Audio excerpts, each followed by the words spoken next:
श्री रामचंद्राय नमः। श्री सद्गुरु परमात्मने नमः। ईश प्रार्थना। 1647 से रिश्वत बंद हो जाए, ऐसा कांग्रेस का प्रयत्न हो रहा है, लेकिन दूनी हो जाती है। कारण धर्म और प्रेम का अभाव। अपना कर्तव्य समझते हैं, रिश्वत लेना पाप समझते हैं, वे ही बंद कर सकेंगे। जहां तक हो सके मानवता ग्रहण करें। ईश्वर प्रार्थना करें कि हमें सत्य कार्यों में प्रेरणा मिले, असत्य कार्य का बुद्धि में संकल्प न हो। क्षमा करना, रक्षा करना प्रभु। प्रार्थना में बल है। प्रार्थना से अशक्य शक्य हो जाता है। प्रेम होना चाहिए। आत्मा कल्याण के लिए नित्य प्रति समय निकालो। जीवन की उद्वगति के लिए प्रार्थना आवश्यक है। 4 दिन का भोजन एक दिन में खा लिया और फिर 3 रोज पेट खाली। अपने ऐसा तो नहीं करते हैं। भोजन की तरह भजन भी नित्य प्रति करना चाहिए। ऐसा नहीं कि आज किया कल नहीं। गायत्री मंत्र से सब कुछ होता है। मंत्र का अर्थ है मेरी बुद्धि को अच्छे कार्यों में प्रेरित करें। कितनी सुंदर प्रार्थना है। ऐसी भावना होनी चाहिए। हम तो चाहते हैं मेरा कल्याण हो, मैं सुखी हो जाऊं। केवल अपना भला चाहना आसुरी संपत्ति, दूसरों का भला चाहना देवी संपत्ति। सर्वे भवन्तु सुखिनः, सर्वे सन्तु निरामया, सर्वभद्राणि पश्यन्तु, माँ कश्चित् दुख भाग् भवेत्। सब सुखी हो, सबका कल्याण हो, सब निरामय हो, ऐसी प्रार्थना होगी तो वे हमारी प्रार्थना सुनेंगे और प्रार्थना में बल मिलेगा। प्रार्थना में बल कैसे मिलेगा? भवानी शंकरो वदे श्रद्धा विश्वास रूपिणो। श्रद्धा विश्वास नहीं तो भगवान नहीं सुनेंगे। पूर्ण रीति से प्रयत्न करें और इस प्रार्थना का बल देखें। सच्चा सुख है राम के पायन में। राग द्वेष छूटे नहीं और परिणाम ढूंढते हैं। 3 रोज ध्यान किया और कहते हैं आगे नहीं बढ़ते। जब तक नीत बंद न हो तब तक ठीक ठीक है। भीतर ढूंढना है। भगवत कृपा और पूर्व संस्कार से होता है। कृपा प्राप्त करने के लिए पात्र बनने का प्रयत्न करना चाहिए। अपना अपना देखो। असत में सत की प्रतीति बिना विचारे हो गई है। परिणाम दुख होगा, लौटना ही पड़ेगा। जब हानि मालूम होने लगेगी तब पीछे लौटेंगे। सुख ढूंढते हैं पर सुख है किसमें? व्यवहारिक दृष्टि में सब सुख चाहते हैं। बालक को पहले माता की गोद में, खिलौने में, फिर दोस्त में, लगन, पैसा, बच्चे, इस तरह जैसे उम्र बढ़ती जाती है सुख की व्याख्या बदलती जाती है। चलते चलते स्मशान तक सुख मिलता नहीं और बांधो ठाठ का समय आ जाता है। सुख वस्तुतः में कहाँ है इसका ख्याल नहीं। जीवन पलटना ही पड़ेगा चौकस। सुख, सच्चा सुख है राम के पायन में। धर्म व्यापक है, उसकी अवहेलना नहीं कर सकते। सत्य तो है प्राणी मात्र को दुख मत दो और सुख पहुंचाने का प्रयत्न करो, तभी आप सुखी हो सकते हैं। काल करे सो आज कर, आज करे सो अब, पल में परलय होएगी, बहुरी करोगे कब? क्षण क्षण में मरते हैं, सांस निकल रही है। शुभ कर्म जितना बन सके कर लो, अशुभ का विचार न करना। अवतरण पर निष्ठा, इष्ट बुद्धि होना चाहिए, नर बुद्धि नहीं। पाश्चात्य शिक्षा के फलस्वरूप जितनी विजातीय वस्तु अपने देश में बाहर से आई है, उनमें एक नास्तिकता भी है। आजकल के शिक्षित कहलाने वाले लोग में इसका काफी प्रभाव देखने में आता है। इसके चक्कर में आकर ईश्वर व धर्म से अपनी आस्था उठ जावे तो आश्चर्य नहीं। ऐसा विपरीत दर्शन होना बुद्धि का ही दोष है। मैं अनुरोध करूं कि अपनी बुद्धि को शुद्ध करो, जिसमें तुम्हें सत्य की प्राप्ति हो। यज्ञ की आवश्यकता। वर्षा के लिए यज्ञ क्यों करना चाहिए? हेतु क्या है? यज्ञ उन अंगों की पूर्ति करते हैं जो वृष्टि के लिए परम आवश्यक है। वृष्टि के मुख्यतया 3 हेतु हैं: तेज, वायु व आधार बिंदु। जब जल तेज द्वारा भाप बनकर अत्यंत सूक्ष्म अवस्था में हवामान में भेज के रूप रहता है, तब उसके जल बिंदु बनाने को आधार बिंदु की आवश्यकता पड़ती है। यज्ञ से रजकण होते हैं और जल को खींचते हैं। कृष्ण है जो सारे विश्व को अपने उदर में खींचते हैं। राम है जो सारे विश्व में रमण कर रहे हैं। शिव है कल्याण स्वरूप। कठोर विचार छोड़ो तो दया आवे। सबका सम्मान करना, दिन प्रतिदिन वैराग्यवान होना, विगत काम होना, क्रोध का त्याग करना, लोभ को छोड़ना, भगवत नाम स्मरण हमेशा याद रखना। अगर हम भगवान को न भूलेंगे तो भगवान भी हमको न भूलेंगे। जीवन का ध्येय नहीं, वह जीवन नहीं, नियमित जीवन बनाना अच्छा है। अहंकार कभी करना नहीं। जब मनुष्य का अधःपतन होने वाला हो, तब उसमें अहंकार उदय होता है। अहम मनुष्य को अंधा बना देता है और सारा सार का भान भुला देता है। जो सुखी होना चाहते हो तो इनसे सर्वदा सावधान रहना। रावण का नियम था कैलाश जाकर भगवान शिव जी का पूजन करना। थक गया तब पूजन के लिए शिव जी को बुलाने लगा। इसका परिणाम दुख। अहम वृत्ति ले जाएगी अधोगति के द्वारा। बना दास याते पृथक कीजिए जाप विचार। मन से पाप बराबर होता था, कारण सतयुग में, त्रेता में और द्वापर में मन स्वाभाविक शुद्ध सात्विक होता था। सात्विक होने से संकल्प सिद्ध होता था, तब मानसिक पाप पुण्य होते थे। अब कलयुग में तमोगुण के कारण मनुष्य का मन अति अपवित्र होने से संकल्प भ्रष्ट है। इस कारण सिद्धि नहीं। जिनके संकल्प सिद्ध है उनको कलयुग नहीं, उनको मानस पाप पुण्य लगते हैं। प्रत्यक्ष में गुना नेत्रा यज्ञ जब 1646 में प्रथम नेत्रा यज्ञ चित्रकूट में हुआ था, तब पूज्य गुरुदेव ने कहा था कि दूसरा गुना में होगा, एक चित्रकूट में फिर होगा। व्यावहारिक बातों में कोई सार नहीं निकलता। निर्विषयी मन ही समाधि योग्य है। हमको सावधानी पूर्वक मन के आकर्षण की दिशा को पहचानना चाहिए। मन बराबर किस विषय का चिंतन करता रहता है। जब हमको यह खूब मालूम हो जावे, तब उस वासना के विपरीत सत वासना का उदय करना चाहिए। जब विपरीत वासनाएं मन को मिलेगी, तब अशुभ वासनाएं निर्बल पड़ जावेगी और सद्वासना भगवत शरणागति के प्रभाव से अभिष्ट प्राप्ति में सहायक हो जाती। भगवान की अनन्य शरणागति जे हरि करशे ते मम हितनु, यह दृढ़ धारणा भगवान के माधुर्य और ऐश्वर्य से मन को आकर्षित कर प्रेम उत्पन्न कर साधन ध्यान में प्रवृत्त होकर धैर्य का अभाव न होने दो। यदि धैर्य का अभाव हुआ तो वासनाएं उदर होकर व्याकुलता बढ़ा देगी। धैर्य धैर्य रक्षा के निमित्त ध्यान युक्त ही ग्रंथ देखना, भगवत प्रेम के सिवाय और व्यवहारिक चर्चा करना नहीं। व्यवहार पूर्ति तक ही जन संपर्क रखना और सबको अपने समान ही समझना। जो कार्य हो उसी संबंधी बात करना। अन्य साधु व संतों के उपदेश से अपने साधन से विचलित न हो, कारण सब अपने ही मार्ग की पुष्टि करते हैं। आचरण भ्रष्ट साधु व मनुष्य का कदापि संसर्ग रखना नहीं। श्री रामचरितमानस, नारद भक्ति सूत्र, शांडिल्य सूत्र, स्वाध्याय में श्री राम सत्वराज व गीतादि ग्रंथ देखना। दूसरों के कल्याण निमित्त स्वार्थ रहित कर्तव्य बुद्धि से भगवत स्वरूप समझकर सेवा करना।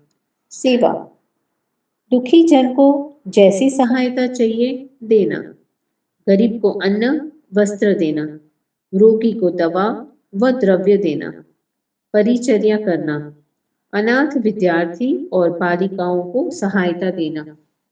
स्मरण रहे कि सेवा में अहंकार का लेश न हो।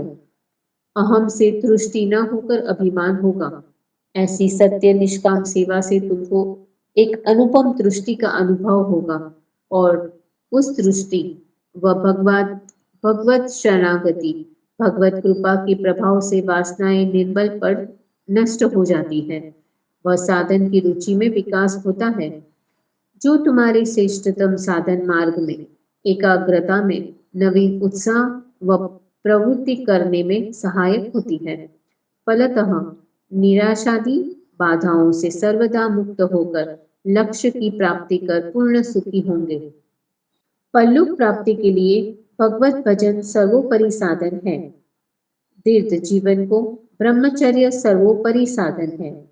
कलह उत्पन्न को हास्य सर्वोपरि साधन है। यक्षमा की उत्पत्ति में व्याभिचार सर्वोपरि साधन है। यक्षमा नाश में विश्राम सर्वोपरि साधन है। नेत्रहीन को प्रातः काल में कोमल सूर्य किरण ग्रहण करना चाहिए। 13-10-56 दया का स्वरूप। भारतवर्ष का आदर्श है प्रभु सर्वमय है, प्राणी मात्र के प्रति दया रखना। हम दया किसको कहते हैं? सड़क के ऊपर किसी को 2 पैसे फेंक दिए तो उसे दया समझते हैं। यह दया नहीं है, यह दान है। अपने प्रियजन को, पुत्र को, स्त्री को रुग्ण अवस्था में देखकर जिस प्रकार हम दुखी होते हैं, उसी प्रकार ऐसी वृत्ति किसी अपरिचित को देखकर हमारे में उदय हो जाए तो समझना दया, नहीं तो सब पोल पाल है। स्वाह और आह एक है। अन्नदान तृप्तिदान है। किसी को करोड़ों रुपये देते जाओ तृप्ति न होगी, पर लाडवा देते जाओ थोड़ी देर में पेट भर जाएगा, तो ना कहेगा तृप्ति हो जाएगी। अन्नदान समदान नहीं। जिन जिन भक्तों का चरित्र देखो अन्न निमित्त होगा। साधु सेवा में भगवान किन किन को मिले, पर दुख देख द्रवे हिये संतन सो अति प्रीत, भूखे को टुकड़ा मिले बना जला की रीत। इनको भगवान न मिले तो किनको मिले? भक्ति भक्त भगवंत गुरु, 4 नाम वपु एक, तिनके पद वंदन किए नाशे विघ्न अनेक। मैं क्या हूँ? जगत क्या है? ईश्वर क्या है? ईश्वर प्राप्ति का उपाय क्या है? और ईश्वर प्राप्ति से होता क्या है? यह 5 बातें ख्याल में रखनी चाहिए। काश्मीर पहले साधुओं का विहार स्थल था।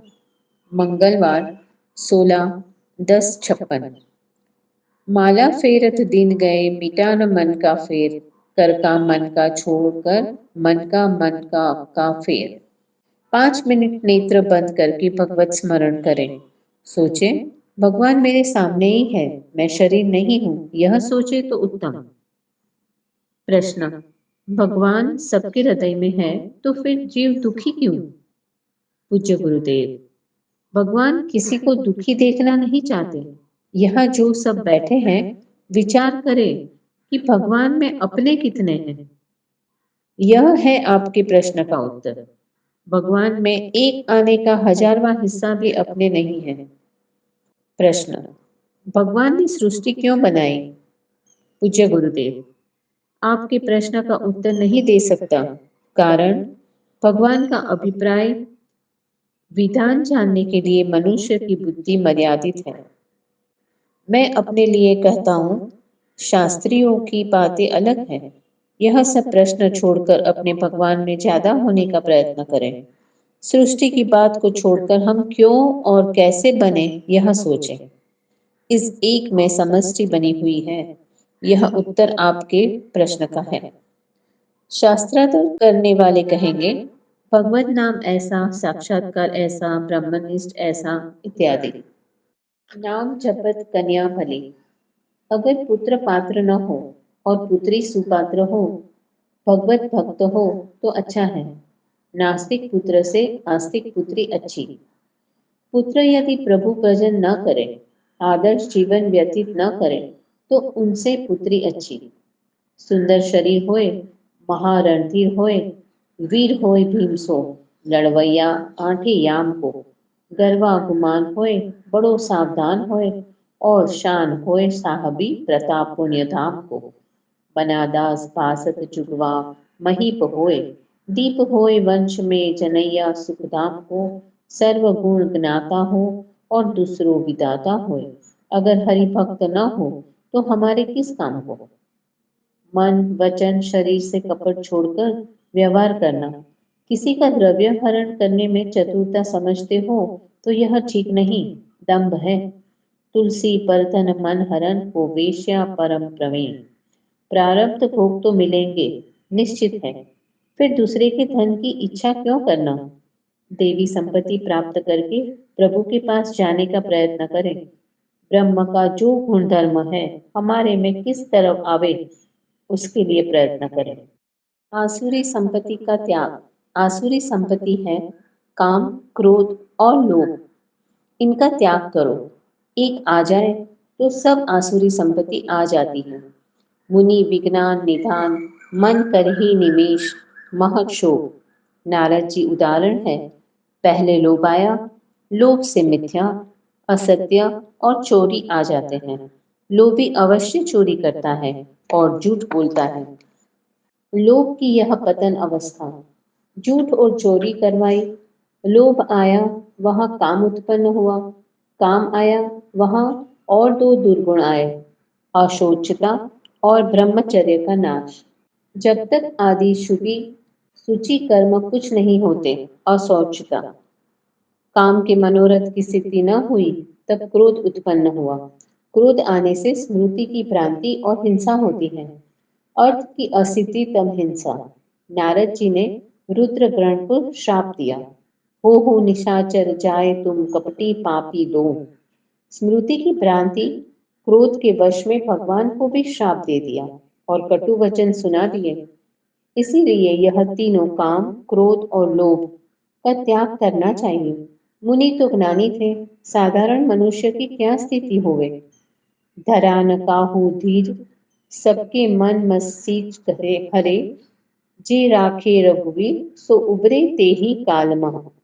भगवान की शरण जाकर हम भगवत भजन करें। प्रथम अवस्था में माला लेकर जाप करना। मन दूसरा विचार करे तो भले, अभ्यास बढ़ने पर धीरे धीरे शांत हो जाएगा।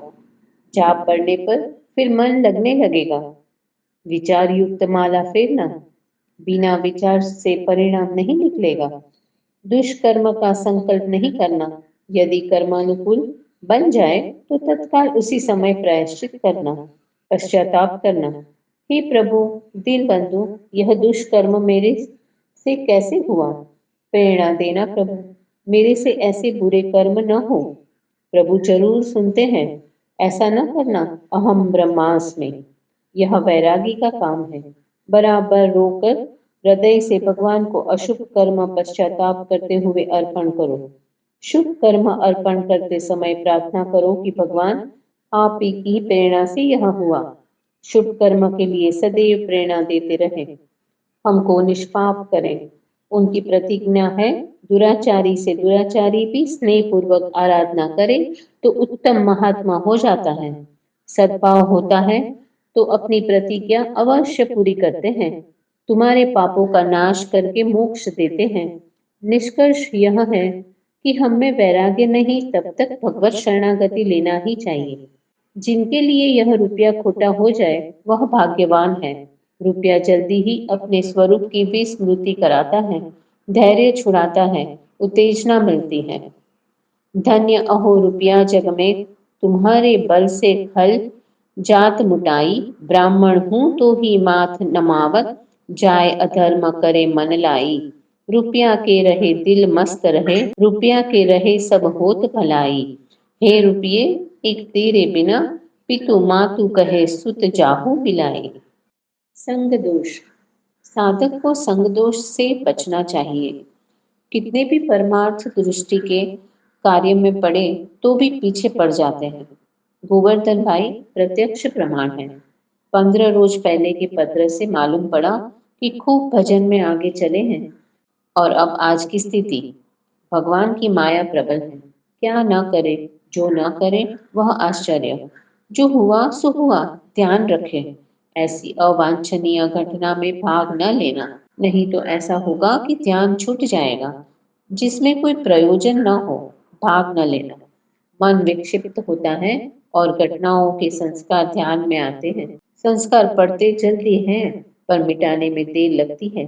अवांछनीय घटना में भाग लेते रहे तो हमको साधन के विषय में नहीं पूछना चाहिए। जिसमें हमको प्रयोजन नहीं, उससे अलग हो जाना चाहिए। कल के पत्र से मैंने यह सब कहा है, हर एक के लिए यह है, जिसमें कोई अर्थ नहीं, चित्त न लगाओ। विवेक से सुख, अविवेक से दुख। शरीर रोगों की खान है, गृहस्थी शोकों की खान है। अविवेक जन्मों की खान है और विवेक सुखों की खान है, इसमें कोई संदेह नहीं। अविवेक जन्मों की या दुखों की खान है। अविवेक से यह संसार रमणीय लगता है। राग द्वेष में, अज्ञान में पड़कर दुख की खान में पड़ते हैं। इसी में रहते सम, संतोष, दया और विवेक से व्यवहार करें तो सुख मिलता है। आत्म साक्षात्कार तक हो जाता है। समत्व की बुद्धि होवे, संतोष होवे, विवेक और दया होवे, इसके साथ संसार को देखा जाए तो सुख का साधन बन जाता है। यह सुख स्वरूप है, उसको हम अनविचार से देखें, दुखदायी दृष्टि से देखें तो दुखदायी प्रतीत होगा। यह चिद विलास समझ में नहीं आता, आ जाए तो कोई जन्म मृत्यु में न पड़े। चिद विलास, चिद विलास की विलास भूमि जो है, जल्दी समझे तो मनुष्य के बंधन जल्दी कट जाए। समता होवे, संतोष होवे तो हमारा साधन सफल हो जाता है, नहीं तो संसार की रमणीयता हमको खा जाएगी और हमारा पतन होगा। जैसी दृष्टि वैसी सृष्टि। हमारा जो मन मानता है वैसी सृष्टि हमको दिखती है। हमारे निकट के संबंधी को बुखार आता है तो हमें दुख होता है। हमारी दृष्टि में है कि वे मेरे हैं। मन ने निश्चय किया कि इनके सुख में सुख, इनके दुख में दुख। किसी अपरिचित को बुखार आवे तो हमें दुख नहीं होता, कारण हमारी दृष्टि में फेर है, व्यक्तित्व में कुछ नहीं। मन का जो अध्याय रोग रखा है वह दुखदाई है। संत और असंत दोनों दुखदाई है। असंत के मिलने पर दुख होता है और संत के बिछुड़ने पर दुख होता है। प्रभु प्रेम में निष्काम प्रीति। कोई दशा में भी कुछ न चाहिए, भगवान नाम में किसी को कुछ न चाहिए तो भगवान नाम लेने का प्रयोजन क्या। जिनका हम भजन करते हैं वे अंतर्यामी हैं, सब जानते हैं। सचमुच में हम उनके दास हैं तो उनकी तो प्रतिज्ञा है, यदि अनन्य भाव से मुझे कोई भजता है तो उसके योगक्षेम का भार मेरे ऊपर रहता है। गीता जी। योगक्षेम वहाम्यहम्। सबकी ममता ताक बटोरी, मम पद मन ही बांध परी डोरी। उस सज्जन मम उर बस कैसे, लोभी हृदय बसन धन जैसे। जो कुछ चाहिए तो फिर कुछ दूसरी वस्तु चाहते होंगे। जिस तरह पुत्र में स्वाभाविक स्नेह होता है, कोई प्रयत्न नहीं करना पड़ता। ऐसा स्नेह अगर इष्ट में हो जाए तो निरंतर उन आत्माराम को अपने ही हृदय में बैठे देखोगे। इतनी विमल बुद्धि हमारी हो जाती है। शुद्ध अंतकरण से विहलता पूर्वक प्रार्थना हो तो उनकी प्राप्ति तुरंत हो जाती है। जैसी दीनता हम दूसरे को बताते हैं वैसी प्रभु को बतावे तो अनायास कार्य सिद्ध हो जाता है। इसलिए सतत प्रयत्न करना चाहिए। नाम स्मरण से अनिष्ट प्रारब्ध मिट जाता है। गोस्वामी जी गंगा स्नान करने गए थे। एक ब्राह्मण स्त्री सती होने जा रही थी। गोस्वामी जी को प्रणाम किया। चांदला देखकर उन्होंने सौभाग्यवती का आशीर्वाद दे दिया। ब्राह्मणी ने कहा कि वह तो सती होने जा रही है, पर गोस्वामी जी के आशीर्वाद से, राम नाम के प्रभाव से उसका सौभाग्य अखंड हो गया। ब्राह्मण जीवित हो गया। जाप में इतना सामर्थ्य है। भगवत स्मरण करते समय ख्याल रखें कि वे मेरे बिल्कुल सामने हैं, सामीप्य में है। निष्कर्ष यह है कि हमारी वृत्ति में याचना न हो, परिहित के लिए हो तो जल्दी फलित होती है। कली में राम नाम ही एकमात्र आधार, राम नाम ही जीवन का आधार है। हमारे दूषित अंतकरण के लिए राम नाम के अतिरिक्त और कोई अवलंबन नहीं। यज्ञ हमारे से हो नहीं सकते, कारण द्रव्य चाहिए, योग का अभाव है। मानसिक पूजन में भी अंतकरण शुद्ध चाहिए, इसलिए कली में अंतकरण शुद्धि के लिए नाम स्मरण है। हमको अपने गज से मापना है।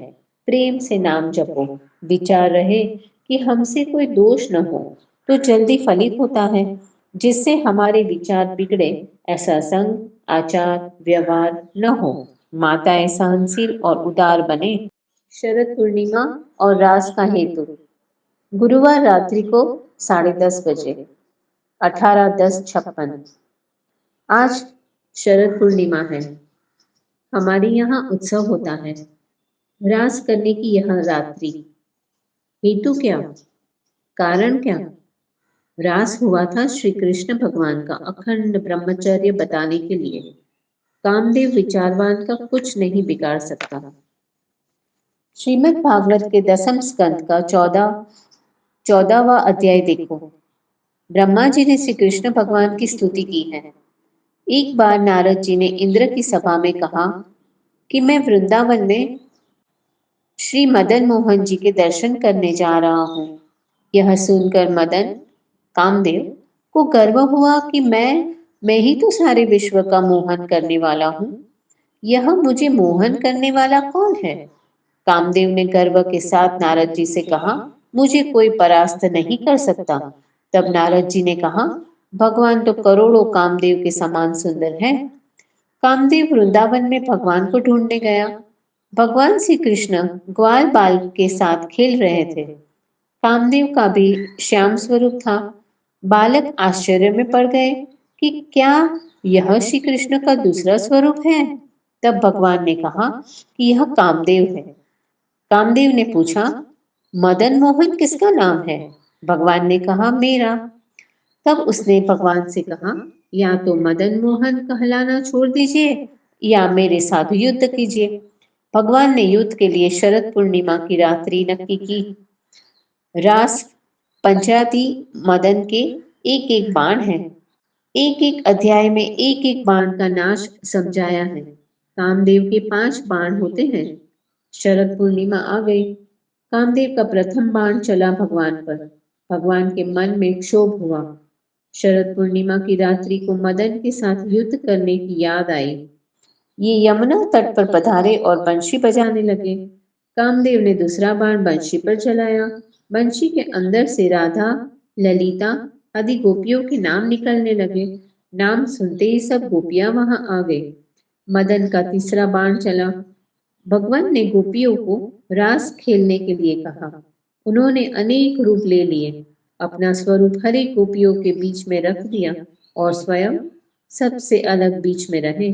जब कामदेव का चौथा बाण चला, तब भगवान श्री राधा जी को लेकर अदृश्य हो गए। वहां उन्होंने पुष्प गूंथने में अपना मन लगा दिया। जब पांचवा बाण चला, तब श्री राधा जी ने अपने को उठा लेने को कहा। भगवान उनको भी पेड़ पर लटकाकर अदृश्य हो गए। कामदेव के सब बाण व्यर्थ गए। भगवान श्री मदन मोहन त्रिभंग कहलाते हैं। उन्होंने पैर पे भंग से लोभ का नाश, कटी के भंग से काम का नाश और सिर के भंग से क्रोध का नाश किया है। भगवान की वस्त्र हरण लीला। भगवान ने गोपियों के वस्त्र हरण किए थे। गोपियां तो सती थी, पर बिना वस्त्र के पानी में स्नान करने की बुरी प्रथा मिटाने के लिए उन्होंने यह लीला की। पानी में वरुण का वास है। फिर अपने नेत्र दोष मिटाने के लिए सखा से सरसों का कड़वा तेल मंगाकर आंखों में डाला था। श्री कृष्ण भगवान की टीका करते हो। भगवान ने दावानल का पान किया था। एक जलती दिया सलाई तो मुंह में डालकर देखो। भगवान ने काली नाग पर नृत्य किया था। आप हाथ में पकड़ सकते हैं?